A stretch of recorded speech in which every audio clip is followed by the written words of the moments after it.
Have you ever stood in front of a mirror repeating positive affirmations, only to feel a nagging sense of inauthenticity, a hollow echo of words that don't quite resonate with your true feelings? What if the very act of affirming something you don't genuinely believe is not only ineffective, but potentially detrimental to your well-being? We often hear about the transformative power of positive thinking, but what if there's a hidden dark side to affirmations? A subtle trap that can lead us further away from genuine self-acceptance and growth. Today, we're going to dive deep into the often unspoken shadow of positive affirmations, exploring how, when misused, they can become a form of self-deception, hindering, rather than helping our journey toward true inner peace and personal evolution. This isn't about dismissing all forms of positive self-talk, but rather understanding the critical nuances that separate empowering practices from those that inadvertently reinforce our insecurities. For centuries, various spiritual and philosophical traditions have explored the power of thought and intention. Ancient Vedic texts, for instance, spoke of the concept of mantra, sacred sounds or phrases repeated to cultivate specific states of consciousness. These weren't mere affirmations in the modern sense, but deeply resonant vibrations intended to connect the individual with universal truths. Similarly, Buddhist practices emphasize mindfulness and the observation of thoughts, not their forceful alteration. The Stoics, an ancient Greek school of philosophy, focused on accepting what is beyond our control and focusing on our reactions, a pragmatic approach that eschewed wishful thinking in favor of rational acceptance. Fast forward to the 19th and early 20th centuries, and we see the emergence of the New Thought movement, popularized by figures like Ralph Waldo Emerson and Mary Baker Eddy. This movement posited that thought is a creative force, directly influencing one's reality. This was a foundational shift, moving from a more passive acceptance of fate to an active belief in the power of the mind to shape circumstances. Émile Coué, a French psychologist and pharmacist, introduced the concept of autosuggestion in the early 20th century, famously advocating the daily repetition of the phrase, "Every day, in every way, I am getting better and better." Coué's approach, while seemingly simple, was rooted in the idea that the subconscious mind, when fed positive suggestions, could influence physical and mental well-being. However, even Coué emphasized the importance of a relaxed, non-forceful approach, distinguishing it from mere willpower. In the latter half of the 20th century, self-help literature exploded, with authors like Norman Vincent Peale and Louise Hay popularizing the idea that positive thinking and affirmations could overcome any obstacle.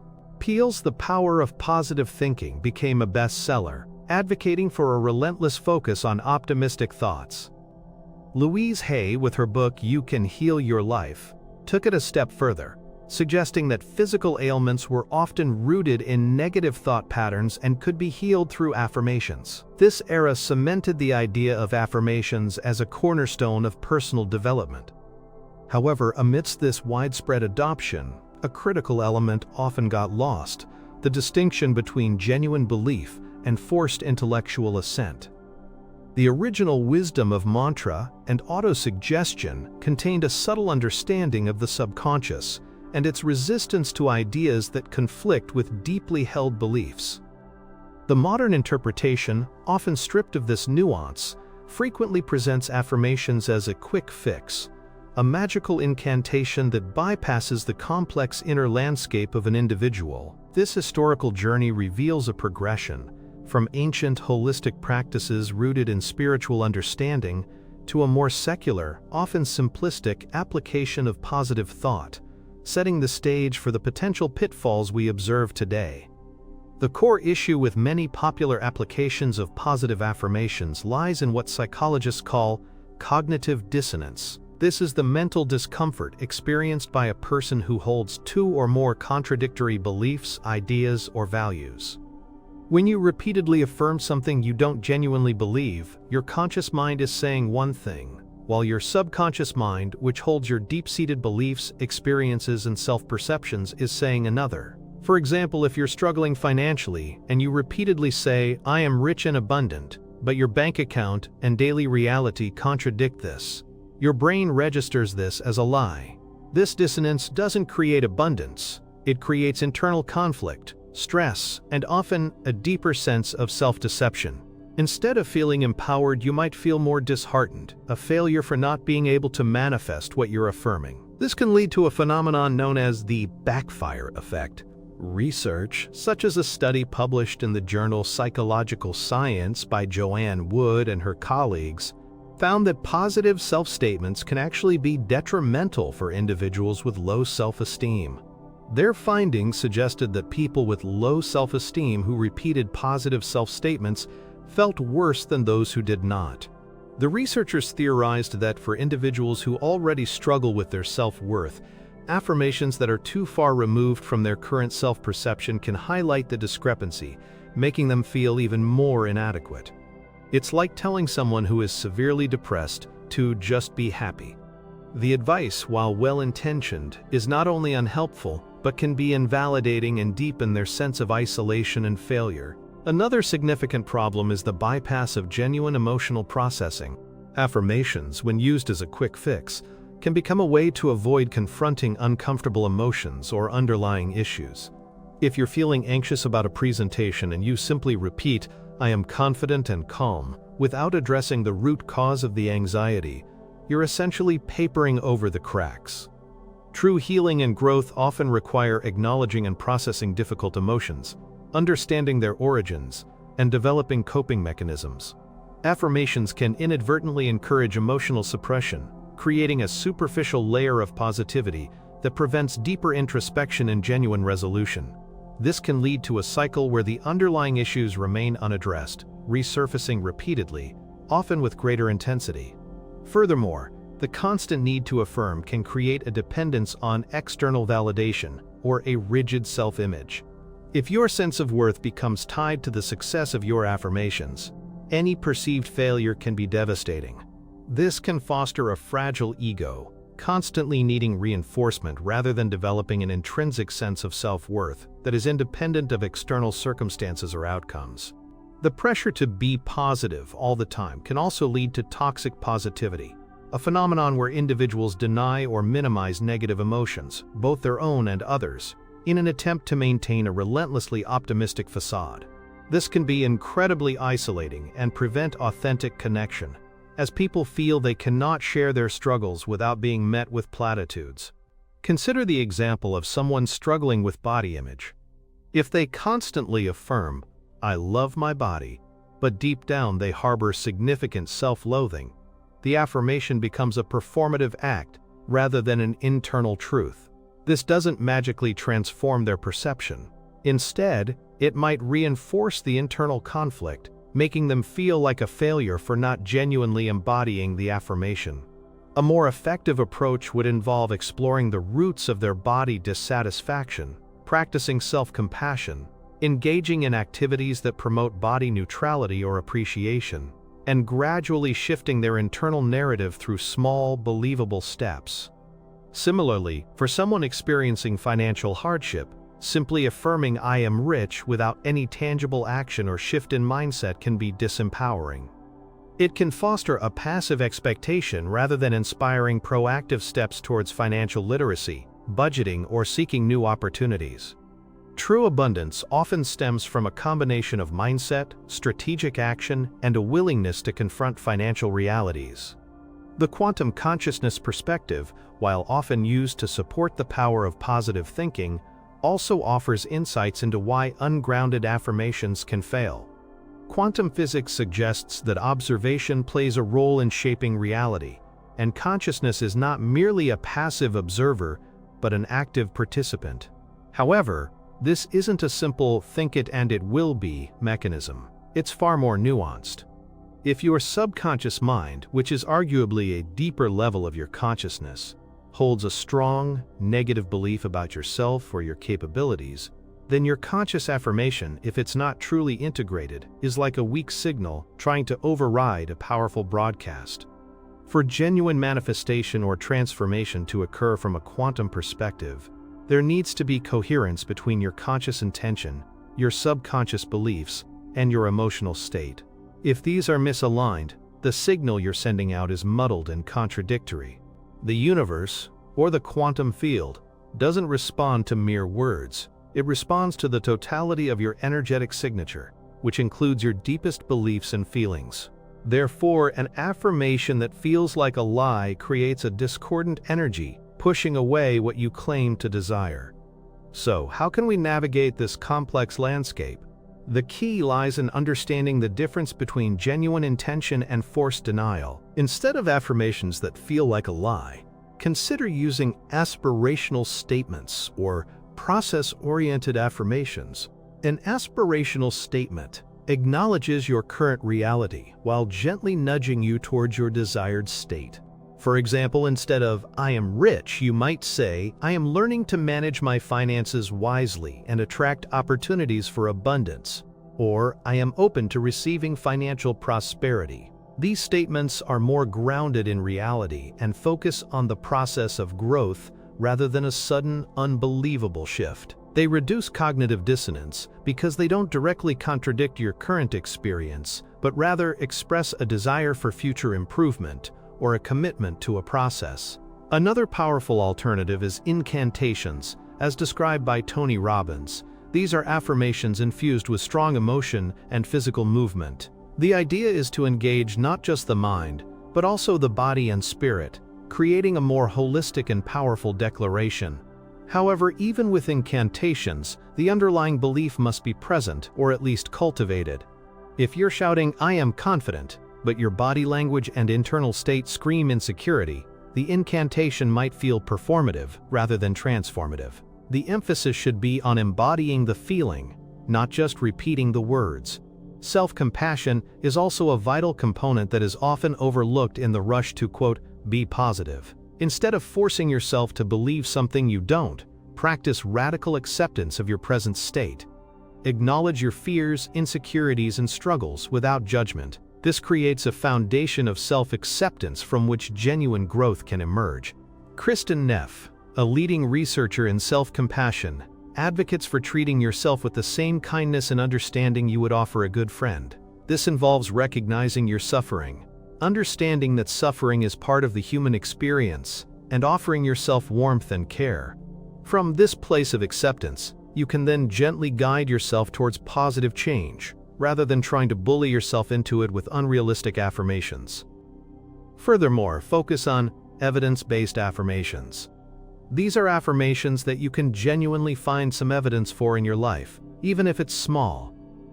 If you're trying to build confidence, instead of "I am completely confident," you might say, "I have faced challenges before and found strength," or "I am capable of learning and growing." These statements are more believable because they are rooted in your past experiences or current potential, making them more effective in shifting your mindset. The idea is to build a bridge from your current reality to your desired reality, one step at a time, rather than trying to leap across a chasm. The field of neuroscience offers further insights into why certain types of self-talk are more effective than others. When you tell yourself something that contradicts your deeply ingrained neural pathways, your brain's alarm system, the amygdala, can be activated, leading to stress and resistance. Conversely, when your self-talk aligns with your existing beliefs or gently guides them, your brain is more receptive to new information and can begin to form new neural connections. This is the principle behind neuroplasticity, the brain's ability to reorganize itself by forming new neural connections throughout life. To leverage neuroplasticity effectively for positive change, the new information needs to be integrated, not just superficially imposed. This requires repetition, yes, but also emotional resonance and a sense of genuine belief. Consider the role of visualization. Instead of just repeating words, actively visualize yourself embodying the desired state. Engage all your senses in this mental rehearsal. If you want to feel confident, imagine yourself speaking confidently, feeling the ease in your body, hearing the positive responses. This multisensory engagement can make the desired state feel more real and attainable, bridging the gap between current reality and future possibility. However, even with visualization, if the underlying belief system is too resistant, the visualization can feel forced and ineffective. It's a tool that works best when there's at least some openness to the possibility of change. Finally, the concept of identity-based habits, as popularized by James Clear in Atomic Habits, offers a powerful alternative to traditional affirmations. Instead of affirming what you want to have, affirm who you want to be. For example, instead of "I am rich," you might say, "I am a financially responsible person." Instead of "I am confident," you might say, "I am a person who takes courageous action." This shifts the focus from an outcome to an identity, which is often more deeply ingrained and motivating. When you adopt an identity, your actions naturally align with that identity, making the desired outcome a natural consequence rather than a forced manifestation. This approach taps into a deeper level of self-perception and can lead to more sustainable and authentic change. The contemporary impact of this nuanced understanding of affirmations extends across various fields, from mental health to leadership development. In therapy, particularly cognitive behavioral therapy (CBT) and acceptance and commitment therapy (ACT, the focus is shifting away from simply replacing negative thoughts with positive ones. Instead, CBT encourages identifying and challenging distorted thought patterns, while ACT emphasizes accepting uncomfortable thoughts and feelings and committing to values-driven actions. These approaches implicitly acknowledge the limitations of superficial affirmations and prioritize genuine cognitive restructuring and behavioral change. Mental health professionals are increasingly recognizing that forcing positivity can be counterproductive, leading to emotional invalidation and a delay in addressing core psychological issues. They advocate for a more compassionate, evidence-based approach to self-talk, one that fosters self-awareness and resilience rather than a fragile, externally dependent optimism. In the corporate world, the emphasis is moving beyond simplistic positive thinking workshops to more sophisticated approaches to mindset and performance. Leaders are learning the importance of psychological safety, where employees feel comfortable expressing concerns and vulnerabilities without fear of judgment. This contrasts sharply with environments where a culture of forced positivity can stifle innovation and honest feedback. Effective leadership development now often incorporates principles of emotional intelligence, self-awareness, and authentic communication, recognizing that true strength comes from acknowledging challenges and addressing them constructively, not by pretending they don't exist. Companies are realizing that a truly resilient workforce is one that can adapt to setbacks, learn from failures, and engage in realistic problem-solving, rather than one that simply recites optimistic slogans. Technologically, the rise of AI-powered mental wellness apps presents both opportunities and risks. While some apps use AI to deliver personalized affirmations, the critical question remains: are these affirmations genuinely resonant with the user's internal state, or are they simply generic positive statements? The future of these tools will likely involve more sophisticated algorithms that can assess a user's emotional state and belief system, delivering more tailored and effective prompts that foster genuine growth rather than superficial positivity.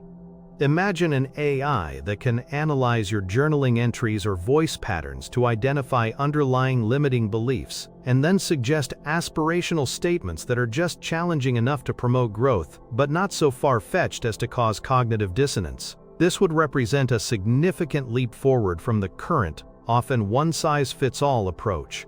Emerging trends in neuroscience and psychology continue to underscore the importance of authenticity and self-talk. Research into the vagus nerve, the longest cranial nerve connecting the brain to many vital organs, highlights its role in regulating stress and emotional responses. Practices that promote vagal tone, such as deep breathing, mindfulness, and genuine positive social connection, are gaining prominence. These practices cultivate an internal state of calm and resilience that makes authentic self-talk possible, rather than relying on external verbalizations to override internal chaos. The understanding is shifting from a top-down, purely cognitive approach to a more holistic, bottom-up approach that integrates the body's physiological responses with mental processes. In conclusion, while the intention behind positive affirmations is often noble, their indiscriminate application can lead to a hidden dark side: self-deception, emotional suppression, and increased cognitive dissonance. True personal growth doesn't come from lying to yourself, but from a courageous and compassionate engagement with your inner landscape. It's about acknowledging your current reality, understanding your underlying beliefs, and gently guiding yourself towards a more empowering narrative through believable, actionable steps. Instead of forcing a belief, cultivate it. Instead of denying a feeling, process it. This nuanced approach allows for genuine transformation, building resilience and self-worth from a place of authenticity rather than fragile optimism. What are your experiences with positive affirmations? Have you found them genuinely helpful, or have they sometimes felt like a trap? Share your thoughts and insights in the comments below. Your experiences contribute to a richer understanding of this complex topic. If you found this discussion thought-provoking and valuable, please give this video a thumbs up and subscribe to our channel for more deep dives into the intersection of spirituality, psychology, and personal growth. Don't forget to hit the notification bell so you don't miss our next upload. We're building a community of conscious explorers, and your participation helps us grow and continue to create meaningful content. Thank you for watching, and remember, true power comes from within, not from external pronouncements.